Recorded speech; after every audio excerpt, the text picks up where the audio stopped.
What's up, guys? Aussie Poker, aka Max Illingworth here. And in this video, I'm going to show you my latest session on Ignition. I played 4 Sit Gos, and I just ran extremely good. I ended up winning all 4 of them, actually. Well, one of them I came like second, but got like 8 bounties, so it was even better than coming first. But yeah, basically for this, what we're going to really focus on here is basically how to make the most of it when you are running good, how to really extract the maximum value from your good hands, and how to potentially get away from some bad spots as well. But yeah, mainly focusing on how to get the maximum value from our good hands. And to really like leverage having a bigger stack as well in the right way. Where we have that right balance, between sort of being aggressive enough that we're able to like pick up the blind times from ICM, but not like getting so out of line that they can like just keep free betting or check or raising us and putting us in very difficult spots due to getting too out of line. So I do have all of the hands listed here, but I'm just going to skip the ones that I'm pretty sure I just folded. This one, I think, if I remember correctly, ended up like just folding here. And it's kind of an interesting one because I know that there are a lot of players, when they start out, they think that any ace is going to be good. But in reality, like, you're just very likely to be dominated when you do call. And also, you think about the undergun's limping range, like, we don't really know enough about him. But at the same time, like, are they really going to be limping ace-4 offsuit? Unless they're a total fish, probably not. They're probably more going to be limping hands like ace-8 offsuit, ace-9 offsuit, maybe some suited aces like ace-5 suited, ace-6, ace-7 suited. And these hands are all just like ahead of us, so it's just, I think, a very easy fold there. Moving on to the next one. I think if this guy limps, I decided to limp this one, even though it's an offsuit connector, because 7-8 does play quite well, but I kind of regret it when this guy just raises and, just get out of the way. And that's something you have to be careful of as well when you do limp behind or when you just call the raise, is that, there's a big risk of kind of getting squeezed in those cases if your opponent has some small idea what they're doing. But if you're enjoying the video so far, do make sure to like it and consider subscribing. This one, I think end up, when this guy raises, we just get out of there. There are a lot of people, I think the Queen 9 suited is going to be a good hand in. I mean, if it was a smaller raise size, I would call, but it's 5x, like, what's the worst hand he's doing this with? Like, maybe Queen Jack suited. So I think it's just a very easy fold there, frankly.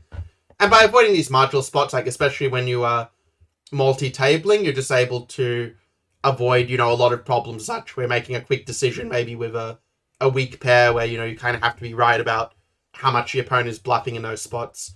And of course, these low recreational players are on Ignition, they tend to underbluff. Also, by the way, I was playing this game at like 2 or 3 a.m., so, obviously, be virtually all American opposition at this time. Very few Aussies like me, like, just pulling an all-nighter or something. We raise here with 6-5 suited. Like, I think it's good to have it in the range for some balance, where the nice thing is that it basically means that if the board were to come low cards, you would still have good board coverage. And we also are very deep stacked. When the SPR is so deep, it means that if I did, hit a flush draw or a straight draw, I would be able to get paid off very, very well when I do hit. We do lead out because we did, we just do a standard C-bet. When he calls, we kind of know it's normally time to give up. But then the 5 comes and we get 2 pair, so we do decide to continue betting for value. I'm not putting these ones through the solvers like for this video. It would make the video too long because I do have to get going in like 45 minutes for a free roll event and then a live tourney in my local area. But this one, I decided to just go for value basically. Because I figure, well, okay, if he has like 7-9, I feel like he would probably check raise a lot of 7-9 actually. Like these sort of straight draws are completed, or like even 7-4 is like a weak gut shot on the flop. So I feel like those hands would normally actually raise from the in position in that spot. Because then he can sort of then barrel as well, like on different cards. But this way we just go for value, we get called, and when the 7 comes, we decide to go for this as actually a bluff with value. I mean, the solver would probably, I think, just want to check is kind of my feeling. That it would want to do the sort of bluffing with value more with, like, stronger 2 pairs, like a Jack-8 or a Jack-7. Like, that's my guess. Though, thinking about it more deeply, I actually feel like in some ways you actually almost prefer to bluff with value here in this case. Because let's say now if he calls with a bluff catcher, like, he's more likely to do it with a Jack, I think. Like, I think an 8 is probably just going to fold here. And basically, we're not really blocking a Jack. Like, if we have Jack-8, we block a lot of the hands that would kind of call us. So in a weird way, this 2 pair is actually maybe a better bluff than, say, Jack-8 in this sort of spot.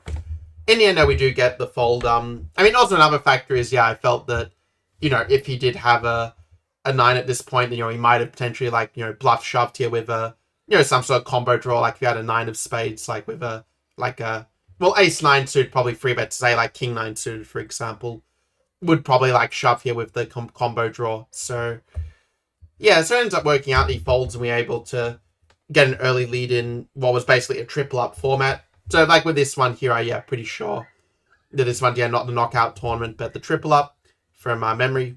But anyway, let's, so, like, to give some context, like, of these tourneys I was playing, basically, I was playing 2 triple up ones, where, like, the 3 of 9 players are going to triple up their amount of money. I was playing 1 double up, which was the 6-handed one, so this one just here. And then I was also playing a $10 knockout one with a $25 entry, $108 first prize. So, it's one where I was kind of trying to, like, leverage the risk a bit, let's say. Put myself in a spot where, if I do well in 2 of the events, then it's probably going to be profitable. So, we end up, making a 3x raise and a 9s. I think, they all end up... Okay, this guy ends up calling in the big blind. And I mean, when you're sort of heads up against the big blind, it's just a absolutely perfect spot. Especially when you're just cold. I mean, you can just bet here and they're just going to fold most of the time. But then this guy decides to raise, and I sort of think to myself, okay, I was in the low jack position here, so my range is going to be naturally quite good. It's going to have a lot of aces in it, basically. So when he check raise, I kind of realized that he very likely, if he had an ace, he would probably just call. So I figured he probably has some sort of 2 pair, or has, maybe pocket 3s, pocket 5s. I just felt like I was just beat here, so that's why I decided to just fold. And yeah, I get that if you're, like, working with the solver, like, the solver probably would just call here, but in the live setting, like, with the weaker players, like, I just think they're way under bluffing in this kind of spot. So that's why I decided just to fold and get out of the way. Because, like, if I do call here and he bets again on the turn, I probably just have to fold anyway. So by folding here, I just save myself a bit of money and, avoid the double barrel. Jack, I think I just end up raising this one. I mean, to be fair, I probably would normally fold this hand in the under the gun +2. Because it's very likely dominate when you call. But I think I just sort of had this feeling that as the biggest stack, and with these players just all being very weak, that I could kind of go for a little bit of an exploit. But, okay, it doesn't work. The guy free bets me and I just fold. So, that one, would have been bad just to fold it. But okay, I tried to make a play and it didn't work out. This guy makes it 90. And, I think at this point with the pocket 5s, it's just such a hit and miss hand that I don't think it really makes sense to free bet. Because you're only going to get called by better pocket pairs and, hands that are going to sort of play better post-flop, like ace-queen, ace-king, this kind of thing. So we decide just to call and basically set mine, where if we miss our hand, we just fold, basically. Because we've got, like, the stack depth, like, at, because Webe's going to hit 1 out of 8 times a set. And since this SPR is, like, more than, 1 to 8, it means that we can, basically make this a sort of a profitable set mine. And when he bets, we just obviously get out of the way. So, especially with those 2 high cards. This one, just a fold. We fold that. I know I folded that one. So, a lot of folds. I mean, it might not seem like the sexiest thing, but the reality is that successful poker does come down to just folding quite a lot at the end of the day. And just doing the simple stuff well, like not playing any hands you shouldn't be. It's like 5-3, I know that there are some players, like, who might try to raise here and try, like, use the SPR in their favor, but I think it's just a fold every time, really, objectively speaking. King-Queen suited is kind of an interesting one where I actually had sort of made an interesting decision for this, that if somebody had free bet me, I was actually thinking of doing a 4-bet jam and using King-Queen suited as a bluff. Honestly, it probably works better with Queen-Queen offsuit because the suited hand does play well post-flop, so maybe it's better just to, like, call a free bet. But I was actually considering, like, going for a 4-bet shove bluff in that spot, sort of on the basis you block kings and queens. And you don't block aces, but, like, say if ace-10 calls, you do still have decent equity, and if they do call, and you also have quite a lot of fold equity as well there. So that was kind of the idea, but we end up getting a bunch of callers, so we really are in a bit of a tricky spot. And we do have the backdoor flush draw, so I do decide to make an overbet here, and I'm not sure if it's objectively the correct play to make the overbet with, like, 2 overcards and the flush draw, but I kind of felt that, okay, like, in a tournament like this one, I think this was in the knockout, if I remember correctly, I sort of figured, okay, I have to try and build up a stack quickly because the blind's going up quite fast. So in some ways, like, I may not be able to just pick and choose my spots when the blinds go up so quickly. I might just have to take a shot and, see what happens. And so that's why I decided to use the overbets. That way, if someone did call, I would be able to just jam on, most turns, basically. And, if they have a monster hand, you just lose. But it's very rare that people get a monster hand. They'll end up folding. I do end up picking up a pot with this bluff. So that was quite nice. It is true, it's much harder to get a bluff through multi-way. That's another reason why I made it an overbet of 300 to the 250 pot. Anyway, it worked out there. Most of the time when I do that, it seemed to backfire in the last week on Ignition, where I just woke up a monster. But it's probably just, variance that, ending up in a, sometimes you just get unlucky for a bit of time. Doesn't mean the play was bad necessarily. Okay, this one, we end up checking. And this is a good thing where I think it doesn't make sense to bluff because this hits this guy's range with the 9s and the king a lot better. And it's going to weigh under bluff on the paired board, so it's just going to be a fold every time. Now, if I did have a hand like Jack 10 or Queen Jack, I would consider raising the turn there. Especially if, I have the flush draw, like, say, an ace. Well, I guess if it was, a Queen of Hearts, then you can try, bluff with it as well, if another heart comes. But, this one is just a fold. This one here, this one ends up being a really big pot. So, kind of curious to see what happens. I think I just end up folding pre-flop. But I'd end up checking through. And this is just a slam dunk fold because, third pair is just not going to be any good at this point. The straight draw cards come through. The flush draw is on the board. So it's just, some really crazy stuff happen where this guy raises and this guy shoves and, we have a call and, this guy ended up having pocket threes and this guy had 6-2. So actually, it's sort of a weird thing, actually, this guy limping with 6-2. Because actually, it's one thing, it might seem okay, these guys are just playing very badly, but it's kind of important to know how they are playing badly exactly. And so I made a mental note after this hand that, okay, this guy is limping in early position with 6-2, which means he's basically playing all of the hands, essentially, in this tournament. So I made a note that if he limps, I can just basically, raise him with almost any any decent hand, pretty much. Even the suited gappers and this sort of thing. And, weaker aces. But in the end, the pocket threes get a little bit unlucky there. Actually, to be honest, he doesn't really know this guy's range. I think limping over limping is okay with the freeze, because it's just, one of his hands that is just so hit and miss. You want to keep the SPR lower. This one, I get aces. I think I ended up getting a decent amount of value with this from memory, where, actually, no, I think this guy ends up folding to my free bet. But the thing is, if you just call, even though it might seem very tricky, you do want to build up a stack quickly, and I think that, also, when you free bet, he folded this one. And you can also make a note, this guy, if he's going to fold a lot to our free bets, we can then potentially free bet a bit lighter in a big blind as well, if he is, over folding in response. But anyway, picking up the raise, it's still a decent outcome, of course. So we have, a min raise, and, okay, this one, there are 5 seats, and I do decide to call here. I think if I had ace 4 or worse, I would probably just fold. But I think ace 6 offsuit is just good enough to call, especially when other people are giving you such a good price. And it's a spot where, you're just going to check. You can pretty much check in the dark, actually, when you just call there, because you're not really going to have a leading range in general. When he makes it 250, if it was heads up, I would consider making a call with the ace high, and then if another spade comes, just being willing to just shove as a bluff in some spots. But multi-way, it's just going to be a fold. So this one, this guy raises 70, and again, if he makes it a smaller size, if he makes it 50, I do probably end up calling here. Or you are meant to free bet some of the time as well, with some of the weaker hands, but it's going to be more the suited 9s, suited 10s, sort of the weaker suited Broadway. So there's going to be more in your free betting range, along with the sort of the bluffs, along with obviously the nutted hands. But anyway, I think the fold is just correct. And also, you can see this guy is donk leading when you shouldn't really be donk leading. You should, if it was 7-5-4, I think, with the 5 of hearts and 7-9 hearts, I think a donk lead would be okay there. But if this guy raises you, it's in such a difficult spot in the big blind. And the guy is meant to raise quite a bit at a time when you donk. So this one we get the ace 9 suited, we get a limp and a min raise. And so we decided to raise up. Actually, here I think I might have made a small mistake where I think I should just raise it to 180, just make it 2x pot. The one positive about making it a smaller size is only these guys do both call. The suit ace does play quite well post-flop, so it's not that bad, but I do think that, yeah, I should, in retrospect, have used a bigger sizing. It kind of works out, though, because we do end up, like, hitting just a really good flop for us, where we, are drawing to the nut flush, but you also have the backdoor straight draw, the ace is a sort of live overcard.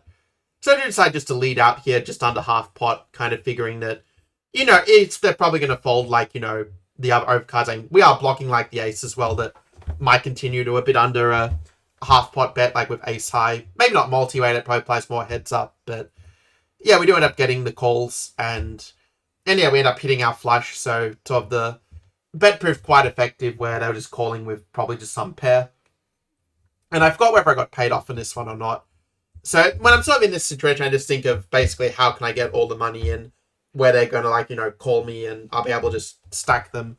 Especially applies, when it is a tournament where you have a, when if it's a knockout one. But I think if I make it a small bet, it kind of looks like I'm just drawing to the flush rather than actually having the flush as such.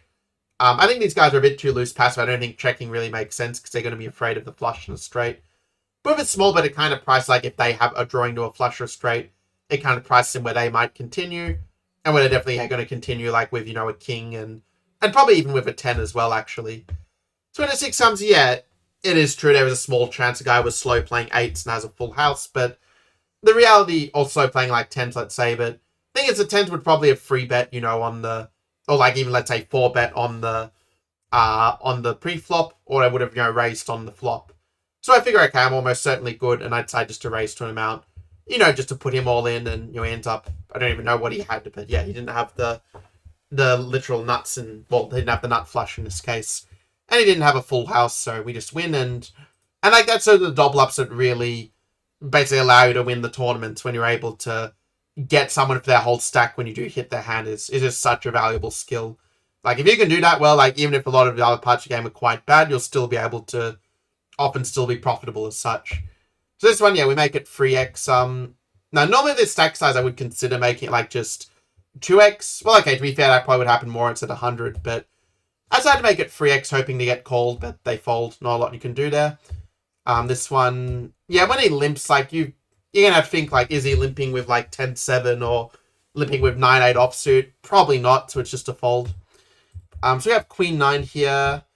And this one, yeah, I decided to just go and shove. I think I ended up getting very lucky in this hand, actually, because one of the guys was, like, limping with a decent hand. But it's sort of an interesting kind of exploit you can go for, where if this guy limps and this guy calls, like, especially with VPIP of 63, you can sort of see that, even though it's small sound, like, this guy's just limping nearly everything. So I sort of figured, okay, like, he's got this shove, gets a lot of his better hands to fold, like in a normal saying, like, low pocket pairs should fold to the shove. Even some mid pocket pairs probably, the decent ace X's should fold, because you could very easily dominate by ace king or even say ace queen suited there. And this guy's range here, like, is very weak. You're mainly interested in the range of the initial limper. So I decided, what, screw it, let's just go for it. The guy folds, this guy ends up calling. I think this was a very bad call, actually, because Queen 9 suited is basically, like, at the very bottom of my shoving range. Like, if I'm shoving here, it's, like, good pocket pairs, it's ace king, and it might be, like, a very few bluffs, like some of these, like, suited 9 hands on occasion. So, in the end, yeah, I end up getting lucky where I hit the 9, and hit the queen as well, like, just to add insult to injury. And, yeah, his pocket 5s end up being no good. So, yeah, we win a flip. Like, of course, yeah, it's a very high variance play when you do this. You might miss the 9 or the queen and you're just out of the tournament. But on the other hand, I feel like it's sort of play where you're able to very often just pick up the dead money by just shoving over the limps with good hands. I mean, I was considering actually just calling. Like, I think a lot of time I would just call, or if I know his range is very weak, I might even free bet with the Queen 9 suited. But I think, yeah, shoving's kind of like a nice way to just be able to pick up the money a large part of the time. And even if they do call, like, you do still have some equity with the Queen 9. If they're, like, not calling in the right range, as we kind of saw here. So King 10, it's one of these hands, there are spots where I actually have folded, like in the low jack with this hand many times, just because it's an offsuit Broadway. But when you're in a high jack, I mean, it's a good enough hand to raise with. Like, you've got a offsuit Broadway and they'll just fold through. I'm just going to have a quick check of the time, so I'm not going to have time to get through every single one of these hands, but we'll see how it goes. Okay, this one ended up being a really big pot where Actually, this is a really nice sort of exploit I've kind of started been doing. I'm not sure if even exploit's the right word, actually. It's probably just fundamentally good play, but when this guy min-raise, like, in the past, I would just free bet with King Jack. But the problem if you free bet is that if they 4-bet, granted these people are going to way under 4-bet in general, but then you just have to fold because all the hands just dominate you. And if you get, even if they do just call your free bet, I mean, are they calling a free bet with Queen Jack? If they're a good player, probably not. Unless it's suited, maybe, but that's only like 4 combinations. And we actually, like, block one of them by having a Jack in our hand. So it's only like 3 combinations that call that probably we beat. Everything else is just ahead of us. And we're very likely dominated by Ace Jack that would call a free bet. By King Queen that would call a free bet. So that's why I decided to just call here, because it keeps his weaker hands in post-flop. And we do have position as well, so we're going to over-realize our equity with the King Jack. He decides to shove, and I'm like, okay, this guy is... I mean, I sort of figured that he was just, like, throwing away his money. Like, he just mentally snapped at this point. Because, like, with this stack, there's absolutely no reason to shove here.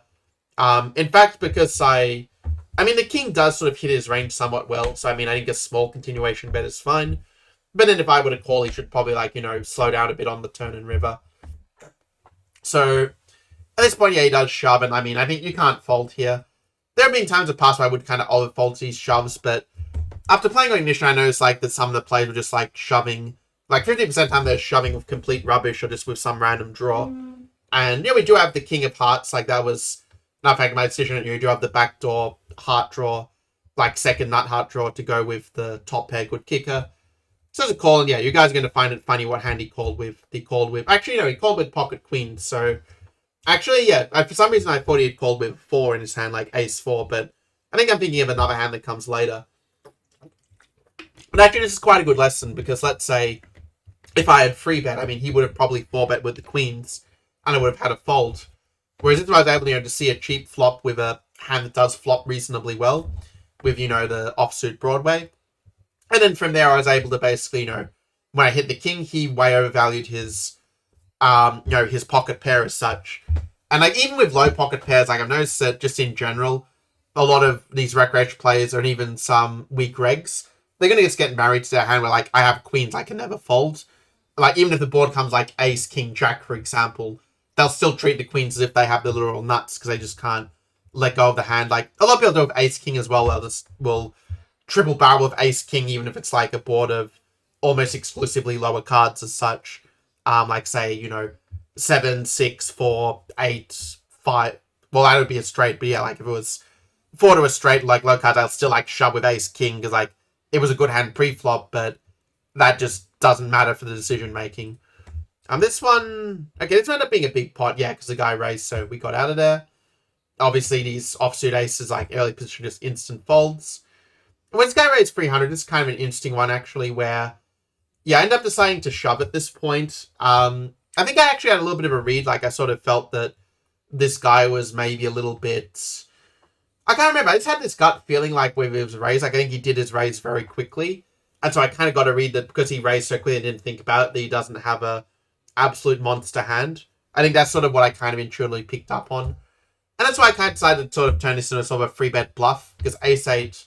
I mean, it is kind of good enough to call from the button, to be fair, but it's, like, not a hand you're really in love with playing. It doesn't really play out that well post-flop compared to, say, Jack 10 suited, for example. So by shoving, it sort of turns into a bluff where, like, I have a good blocker to, ace-ace. And if he does have something like, let's say, kings, queens, like, I do still have my 28% equity, but I also have a lot of fold equity where he might potentially fold out, like, a better ace or, the lower pockets if he thinks, I'm going to be under shoving. Because I'd actually been, like, slightly tight with my raises, before this, and he ends up just folding. And that's, like, such a huge turning point, when you pick up the blind, you pick up his raise. Like, I just immediately went from being the short stack to being the third biggest stack in a double up, which is just absolutely huge. Because it allows you to apply that ICM pressure so well. So moving on to a few other hands. Yeah, this king-queen suit's going to be an interesting one, I think. Where, okay, I think I end up doing a really big raise, actually, to, like, 210. Or make it a bit more than 2x pot.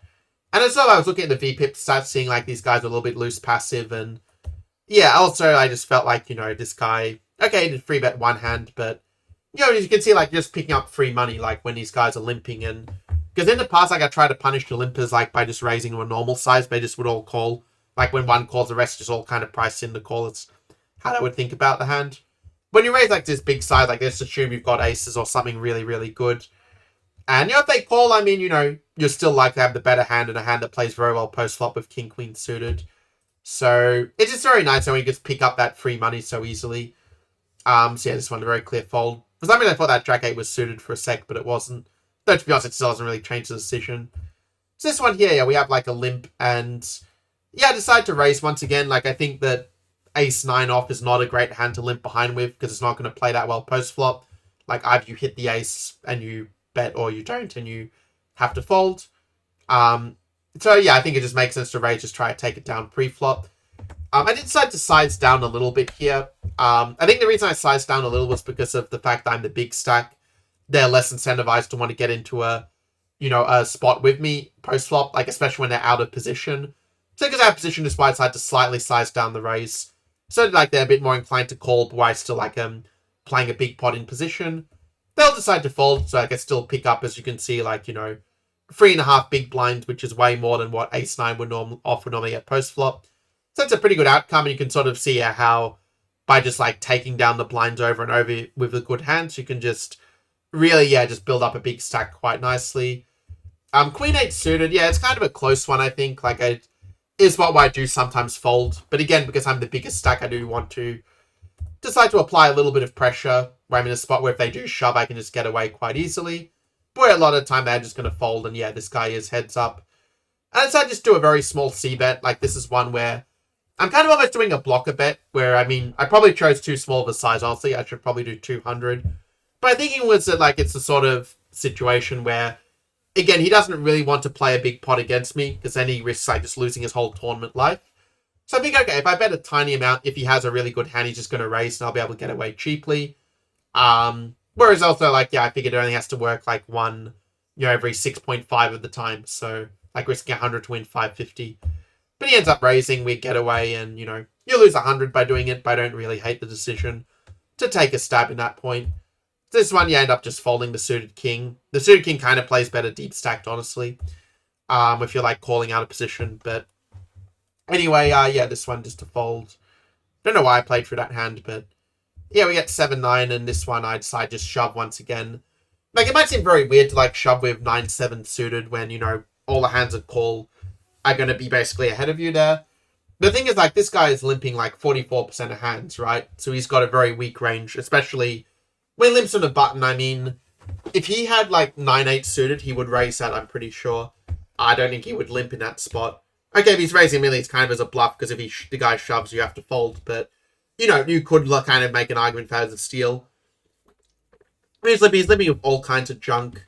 And also, like, if you think about if the button had folded, we would be shoving 9-7 suited against the big blind, because, yeah, they're going to be, in a tough spot. Like, you don't want to shove also, because it just it basically avoids the problem of being out of position if there's no post-flop play.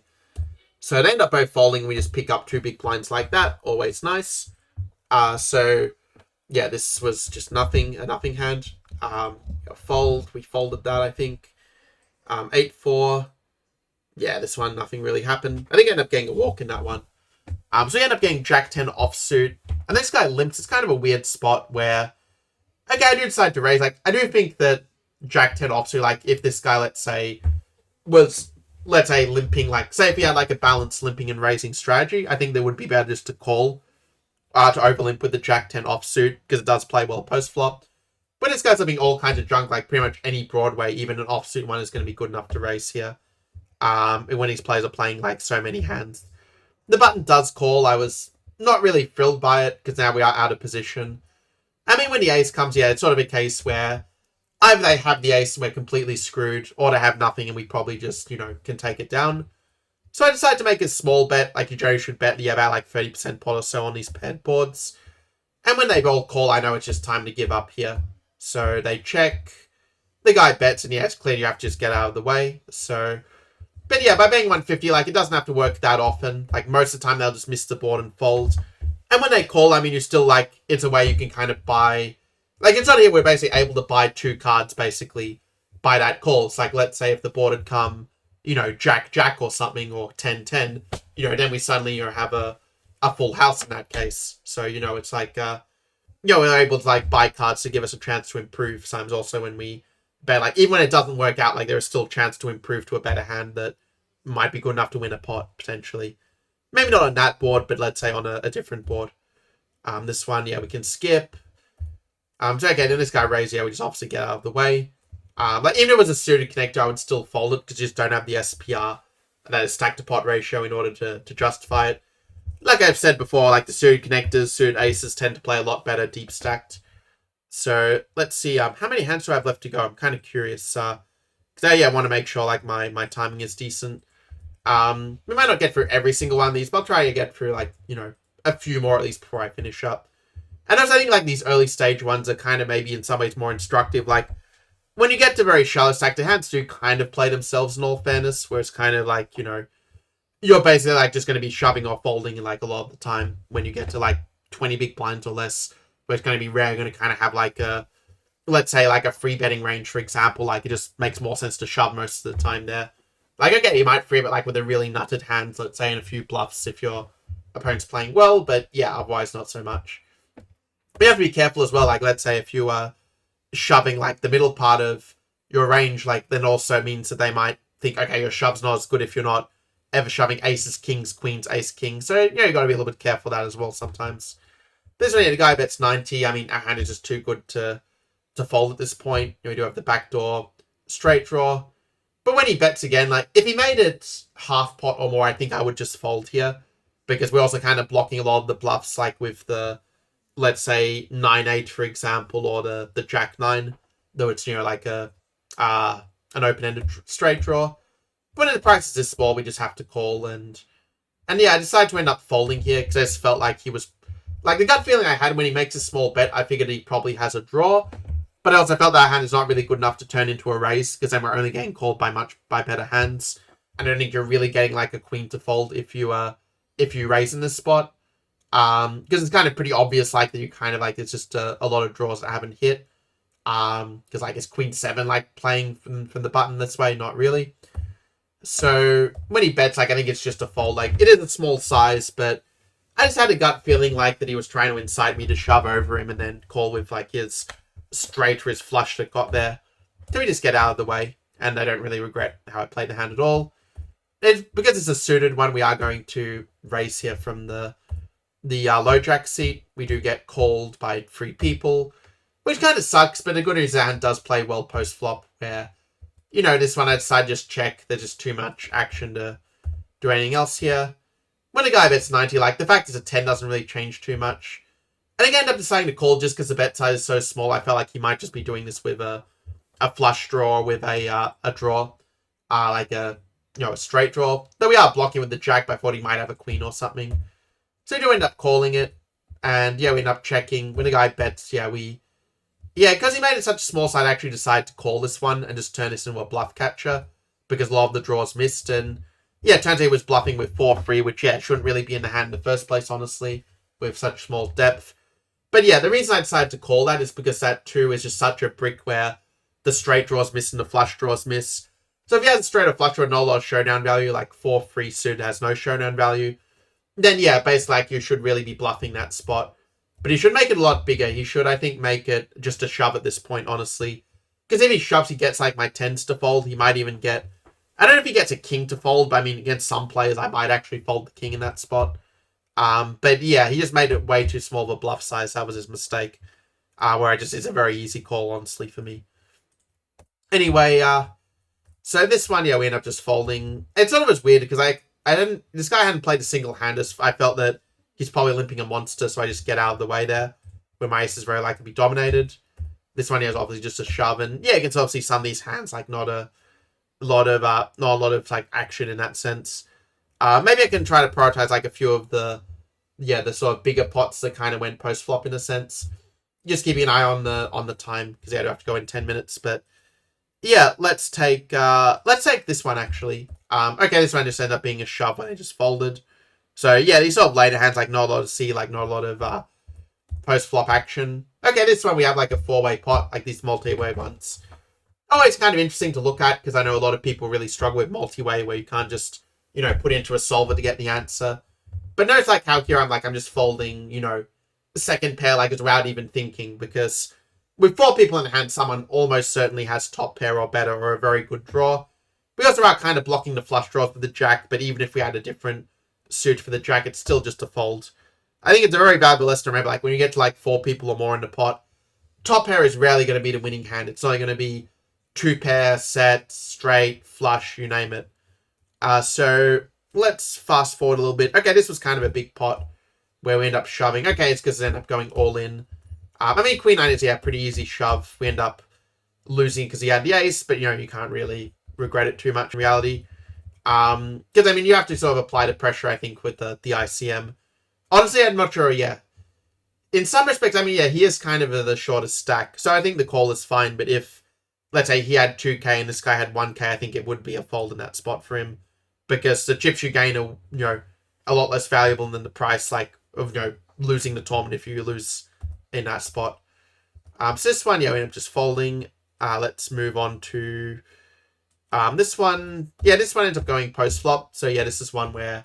Actually, no, it doesn't. They end up just all folding, but... Because, when he makes it such a small tie, like just 2x, he's just sort of basically begging me to squeeze him at this point.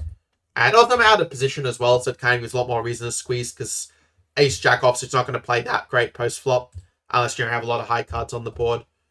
Just folding that one. This one I think ends up becoming a shove, but I'm not in the hand, so not really a thing. This one here, the guy just raises and we fold the suited king, of course, not really. To be fair, this is a double up, that's sort of another reason, again, if I go in this all in I lose, I'd come the short stack, so even though on Nash charts I think this would be a call, very narrowly, in this satellite type situation, it's just a fold. Though the pocket tens, I think, end up just shoving here, and we just pick up the blinds once again. Sometimes the simplest play is just the best play in poker. There's kind of one thing you can take away from this. This hand, you end up not going post-flop. This one, you end up just being one where... this one's actually kind of interesting. I sort of decided to call the shove with king 10. Where it's 6 big blinds, you just have to call with pretty much any decent hand. Ended up, I think, winning this one, if I remember correctly. At pocket 8, so we're basically flipping and, end up winning the flip, which is pretty much, the key to these double ups in my experience, that if you don't win flips, it's going to be hard to do too great in them. This one, you can also see, this guy, because he's pipping such a big range and raising so little, means I can raise, and, he ends up shoving, so we do just fold. But, this one I could just check, I would check it some of the time. If his B-pip was a little bit smaller, I would probably just check there, but...